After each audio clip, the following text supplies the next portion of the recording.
और एक तो ये चीज़ क्लियर होगी, उन्होंने इस चीज़ का जवाब देना है। और दूसरा ये है कि जो सरकारी मशीनरी का जो है यकतरफ़ा इस्तेमाल करने का जो इल्ज़ाम लगाया गया है, डेफिनेटली वो इसका भी जवाब देंगे।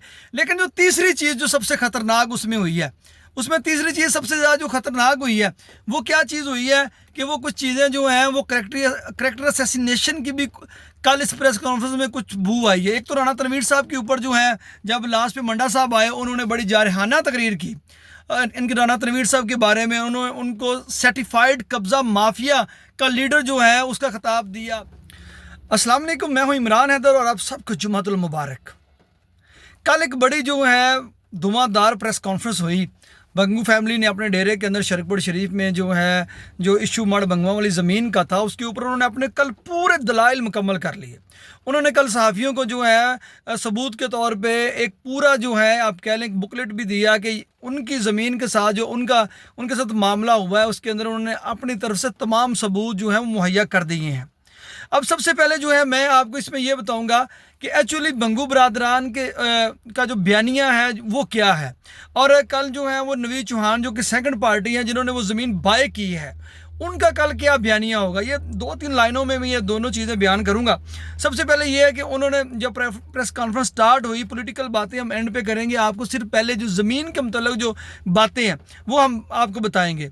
जो ज़मीन जो इन्होंने ख़रीदी है, जो नवीद चौहान ने जो ज़मीन बंगू फैमिली के खाते में से ही ज़मीन ख़रीदी है, तो उसमें जो कंक्लूजन निकला है कल वो ये निकला है कि चौहान बरादरान ने जो ज़मीन बाय की है, जो उसका वन लाइनर ये है कि उन्होंने ये बंगू बरादरान के मुताबिक जो उन्होंने ज़मीन बाय की है, जो उन्होंने रजिस्ट्री करवाई है, जो वो खेवड़ था, जो मरबा नंबर था, जो उन्होंने रजिस्ट्री के ऊपर जो होते हैं किले नंबर या एकड़ नंबर लिखवाए और जिस मरबे में उन्होंने रजिस्ट्री के ऊपर अपना कब्जा शो किया। अब ये सिर्फ एक लाइन है, आपको समझनी होगी कि आप एक ज़मीन खरीदते हैं और जहाँ जो ज़मीन खरीदते हैं उसके किला नंबर, जो खेवट नंबर और जो होता है यानी कि मरबा नंबर, सारा जो हदूद अरबा है उसका आप लिखते हैं।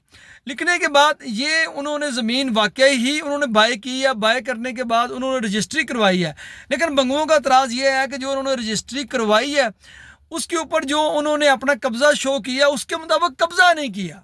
समझ आ गई बात आपको कि उन्होंने जो जो ज़मीन बाय की या डॉक्यूमेंट के हिसाब से जो उन्होंने मरबा नंबर जो है और एकड़ लिखवाए हैं अपनी रजिस्ट्री में, और उन्होंने ये भी रजिस्ट्री में लिखवाया है कि कब्ज़ा जो है हमने ले लिया है। लेकिन बाद में जब उन्होंने कब्ज़ा किया है, उसकी वंड करवाई है या आप कह लें कि उसकी जो है उसका वंडा करवाया है, तो वो उन्होंने जो है वो एक तरफा करवा के जो रजिस्ट्री में नंबर लिखवाए हैं एकड़ वहाँ पे कब्ज़ा नहीं किया, कहीं और जाकर जो हमारी ज़मीन थी हमारे नीचे थी उसके ऊपर कब्ज़ा कर लिया। अब आपको बात समझ आ गई होगी कि ये इस छोटी छोटी बातें और भी हैं, लेकिन मेन जो है कि जो रजिस्ट्री के ऊपर एकड़ नंबर लिखवाए गए थे जो है वो और शो किया गया था रजिस्ट्री के ऊपर, कागज़ों के ऊपर कब्ज़ा, वो कब्ज़ा नहीं लिया, किसी दूसरी जगह पे जाके इन्होंने कब्ज़ा लिया। एक बात तो आपको क्लियर होगी। इसके अलावा और भी जो प्रोसीजर है, जिस तरीके ये सारा कुछ हुआ है, उन्होंने उसके ऊपर भी सवाल उठाए हैं इंतज़ामिया के साथ, तहसीलदार के मामला, जो वो सारी प्रेस कॉन्फ्रेंस आपने सुन ली है। अब इसका जो जवाब है वो कल देने जा रहे हैं नवीद चौहान साहब, जो हैं वो चेयरमैन जो अटारी के हैं, जिन्होंने ये ज़मीन जो ख़रीदी है और जिनके ऊपर मुबीना तौर पर ये इल्ज़ाम लगाया जा रहा है कि वो राना तनवीर साहब के फ्रंट मैन है। ये कल पूरी प्रेस कॉन्फ्रेंस में उनको इस तरह उनको पुकारा गया। बहरहाल जो एक चीज़ कन्फर्म हुई है इस प्रेस कॉन्फ्रेंस में कि नवीद महमूद चौहान ने वो ज़मीन बाय की है, ख़रीदी है, पैसे दे के ख़रीदी है और जेन्युइन जो है वो पेमेंट दी है। लेकिन जो मसला आया है वो कब्ज़े में आया है। जो जिस तरीके से उन्होंने कब्ज़ा किया, सरकारी मशीनरी को इस्तेमाल करके किया और गलत जो एकड़ नंबर थे बंगुओं के मुताबिक जो उन्होंने कल प्रेस कॉन्फ्रेंस में कहा, वो आपको बात की समझ आ गई है। अब कल वो क्या प्रेस कॉन्फ्रेंस करने जाएंगे, मेरा तज़िया वो मेरे ख्याल से 3-4 चीज़ें उनकी, जो एक तो उन्होंने उनके ऊपर जो एक एलिगेशन लगा है जो कल लगाया गया प्रेस कॉन्फ्रेंस में, जो बिलाल बंगू साहब ने जो अपनी वर्डिंग दी है सहाफ़ियों को, जिसके ऊपर हमने सवालात भी किए हैं, उन्होंने ये वर्डिंग दी है कि इन्होंने जो रजिस्ट्री के अंदर जो किले नंबर लिखवाए हैं उनके ऊपर कब्ज़ा नहीं किया, हमारी जगह पे आके कब्ज़ा कर लिया, हमारी फैमिली की ज़मीन के ऊपर आके उन्होंने कब्ज़ा कर लिया। एक तो नवीद महमूद चौहान साहब को इसको जस्टिफाई करना पड़ेगा, उनको बताना पड़ेगा ये जो इसका टेक्निकली जो है उनके पास कोई ना कोई लॉजिक होगी, कोई ना कोई जवाब होगा। डेफिनेटली उन्होंने इसके ऊपर प्रिपरेशन की होगी, इसलिए उन्होंने प्रेस कॉन्फ्रेंस के लिए एक दिन मांगा। चीज़ क्लियर होगी, उन्होंने इस चीज़ का जवाब देना है। और दूसरा ये है कि जो सरकारी मशीनरी का जो है एक तरफा इस्तेमाल करने का जो इल्ज़ाम लगाया गया है, डेफिनेटली वो इसका भी जवाब देंगे।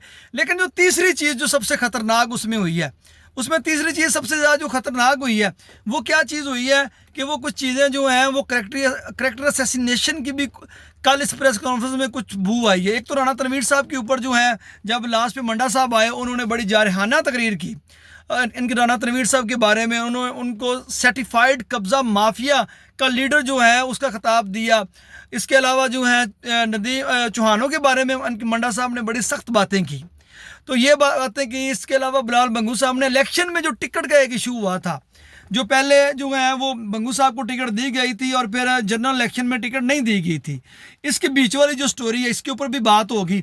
तो जो कल जो चौहान बरादरान अपने डेरे के ऊपर डेरे के अंदर जो प्रेस कॉन्फ्रेंस करने जाएंगे उसमें मेन पॉइंट उनको जो है वो टेक्निकली जो है उनके सामने एक बड़ा इशू है, बड़ी चीज़ है, वो उनको जवाब देना पड़ेगा कि उन्होंने जो ज़मीन बाय की है और फिर उसी ज़मीन जो एकड़ नंबर लिखवा के उनका कब्ज़ा क्यों नहीं हासिल किया। अब इसका कोई लॉजिकली उनको जवाब देना पड़ेगा। इसके अलावा फिर वही बात है जो करेक्टर असैसिनेशन के बारे में बातचीत है, वो मेरे हिसाब से जो है हो सकता है कि जिन जिन पॉइंट्स के ऊपर जो है उनको लगता है कि करेक्टर असैसिनेशन हुई है उसके ऊपर उस तरीके से वो रिटेलिएट करेंगे, वो पावर में है, कर भी सकते हैं। तो बहरहाल और तीसरा पॉइंट यही है, वो पॉलिटिकल पॉइंट स्कोरिंग है, वो उसको भी काउंटर करने की कोशिश कल करेंगे। जाहिर बात है उनकी टीम इसके ऊपर वर्किंग कर रही होगी और रात को काफ़ी ज़्यादा उन्होंने भी मीडिया के ऊपर जो है ये चीज़ें अपनी शेयर करवाई हैं और उन्होंने चीज़ों को आवाम के अंदर हाईलाइट करने की कोशिश की है। अब कल उनकी प्रेस कॉन्फ्रेंस होने जा रही है।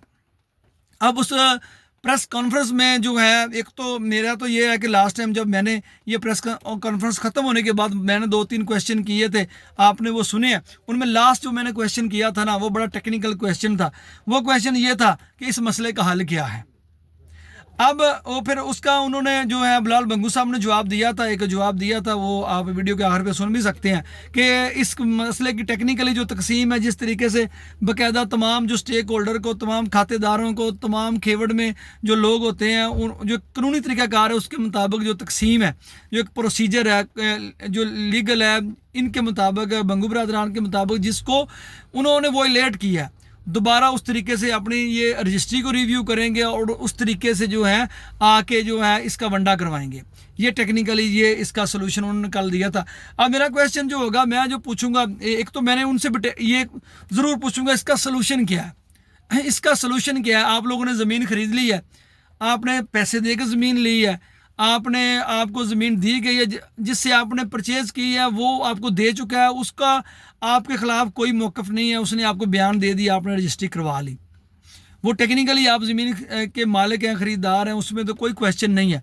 क्वेश्चन तो तकसीम का है कि गलत जगह पे आप लोगों ने जाके कब्ज़ा किया है, जो बंगू बरादरान ने इनके ऊपर इल्ज़ाम लगाया है। तो अब जो चौहान बरादरान है इसका क्या जवाब देंगे कल हम डेफिनेटली, ये मेरा एक क्वेश्चन ये होगा। उसके अलावा मैं क्या क्वेश्चन कर सकता हूँ इसके ऊपर आपने नीचे जो कमेंट सेक्शन में मुझे बताना है। इसके अलावा जो कोई भी जो लोग टेक्निकली लोग हैं जो इस लैंड को, रेवेन्यू को समझते हैं, हम तो भी स्टूडेंट हैं, तालब इल्म हमें इतना नहीं पता, लेकिन इसके ऊपर जो मेरी R&D थी वो सारी चीज़ें मैं आपके साथ पहले भी शेयर की थी, साथ साथ करता भी जाऊँगा। तो ये चीज़ है कि मेरी इसके ऊपर जो वर्डिंग है वो मैंने आपको बता दी है कि एक तो सोल्यूशन की तरफ मैं ज़रूर जाऊँगा और एक जो है वो जो उसका काउंटर जवाब देंगे वो भी देखेंगे। फिर वो थोड़ा सा इसमें मिर्च मसाला भी आएगा, क्योंकि पॉलिटिकल लोग हैं तो वो फिर पॉलिटिकली तौर पे जो है वो चीज़ें ज़रूर करते हैं, आपको पता ही है। लेकिन एक चीज़ मैं हैरान हूँ, बल्कि एक चीज़ ने मुझे मुतासर भी किया है। ये जो पॉइंट है ना ये बड़ा तगड़ा है। इस केस में एक चीज़ ने मुझे बड़ा मुतासर किया है जो शायद कम लोगों ने नोट किया है। आप लोग भी नोट करते होंगे यार, देहातों में भाई जो है ना, जब ज़मीनें तकसीम करते हैं ना भाई, सगे भाई, तो लड़ाइयाँ होती हैं, पर्चे करवाते हैं, गोलियां चलती हैं, बंदों को मारा जाता है और वो फिर तकसीम जो है कई सब दुश्मनियों में बदल जाती है और फिर शरीके वाली बात की जाती है। सियासतदानों का कमाल देखें, चौहान भी जो है सियासतदान है, नवीद महमूद चौहान साहब जो है वो अटारी के चेयरमैन रहे हैं, ठीक है। इसके अलावा बंगू बरादरान ये भी सियासतदान है। इनकी ज़मीन का मसला आया है ना, तो यकीन जाने उन्होंने ये मसला भी अवाम के सामने जो है पेश किया है। कोई पर्चे नहीं करवाए, बंदूकें नहीं पकड़ी, खर्चे नहीं किए, सहाफ़ियों को बुलाया, उनको खाना शाना खिलाया, उनकी खिदमत की है और अपना मौक़िफ़ जो है वो दे दिया, अवाम की अदालत में पेश कर दिया। और साथ जो है, और कल नवीद महमूद चौहान साहब भी ऐसा ही करने जा रहे हैं। यकीन करें, इसकी जगह अगर आप और आम हमारे लोग हों, ये आम हमारे लोगों के लिए एक दर्स है, एक सबक है। अगर हमारे लोग जो हैं देहातों के, गांव के लोग ये समझ सकें कि यार ये सियासतदान जिनकी खातर आप इलेक्शनों में ना लड़के 2-2 4 साल के सारी सारी ज़िंदगी आपकी मुखालफतें रहती हैं, आप ये जी इन्हें मेरे खिलाफ वोट पाया सी, इन्हें मेरे खिलाफ वोट पाया जी, इन्हें मेरे आखण से वोट नहीं सी दिता जी, मैं जिन्होंने सपोर्ट की थी मेरे सामने आ गया सी जी। उनसे आप ऐसे ही बेतुकी लड़ाइयाँ सारी ज़िंदगी लड़ते रहते हैं, ना अपना कुछ बनने देते हैं ना उसका बनने देते हैं, अपना फ्यूचर भी तबाह करते हैं, अगले घर का भी फ्यूचर तबाह करते हैं, फिर लोग देहात छोड़ना शुरू कर देते हैं। कैसे हैं ये सियासतदान? उन्होंने जंग नहीं लड़ी, उन्होंने बंदूकें नहीं पकड़ी, पर्चे करवा के लोगों के घरों में रेडें नहीं करवाई, बंदे नहीं उठवाए, बंदे मारे नहीं हैं। उन्होंने अवाम की अदालत में अपना फैसला लेके आए हैं और अवाम के सामने जो है ये चीज़ें रख दी हैं। तो मेरे लिए ये बड़ी एक एक्सपीरियंस है और मैं ये एक्सपीरियंस आपके साथ ज़रूर शेयर करना चाहता था कि ये मैं आवाम को बताऊं, यार आप लोग कैसे हो, आप लोग क्या करते हो, आप लोग जो हो छोटी छोटी बातों में लड़ाइयाँ करते हो। और ये सियासतदान देख लो, फिर भी आप लोग साफियों को बुला के उन्होंने आपने जो है वर्डिंग दे दिया, नवीद महमूद चौहान साहब भी कल दे देंगे, उसके बाद इसका ये सोल्यूशन की तरफ आ जाएंगे या मसला नहीं भी सॉल्व होता। मैं तो इस हक में नहीं हूँ, मैं हमेशा जो है चीज़ों की सोल्यूशन की तरफ जाता हूँ। हम तो नो फाइट और ज़ीरो जो है वो जो आर्म रेस है उसकी तरफ है कि ना यहाँ पे मुसल्ला जत्थे फिरने चाहिए, ना यहाँ पे जो हैं वो लड़ाइयाँ होनी चाहिए। यहाँ पे सारी आवाम जो है वो टॉलरेंट के तरीके से चल के जो है थानों से बचें, कचहरियों से बचें, अपने जो काम है, अपने मामला जो हैं वो खुद हल करना सीखें। तो हम तो इस तरह के लोग हैं, इस तरह की जो है मुहिम को हमेशा हमने शुरू कर रखा है। लेकिन जो है ये जो आवाम को अब सीखना पड़ेगा, सियासतदानों से ही सीख लें। सियासतदान बड़े समझदार होते हैं यार। वैसे मैं इस चीज़ से इम्प्रेस हुआ हूँ और आपके साथ शेयर करना चाहता था, वो मैंने आपके साथ शेयर की है। बाकी आप लोगों की क्या राय है, आप लोग क्या समझते हैं, कमेंट सेक्शन में आप कमेंट ज़रूर कीजिएगा। और कुछ दो कमेंट जो नहीं ना दे सकते तो वो मुझे मैसेज कर सकते हैं, मुझे वो व्हाट्सएप करते रहते हैं। इन सब का बहुत शुक्रिया, आप सब लोगों की मोहब्बत का बहुत शुक्रिया जो हमें सपोर्ट करते हैं। Thank you very much.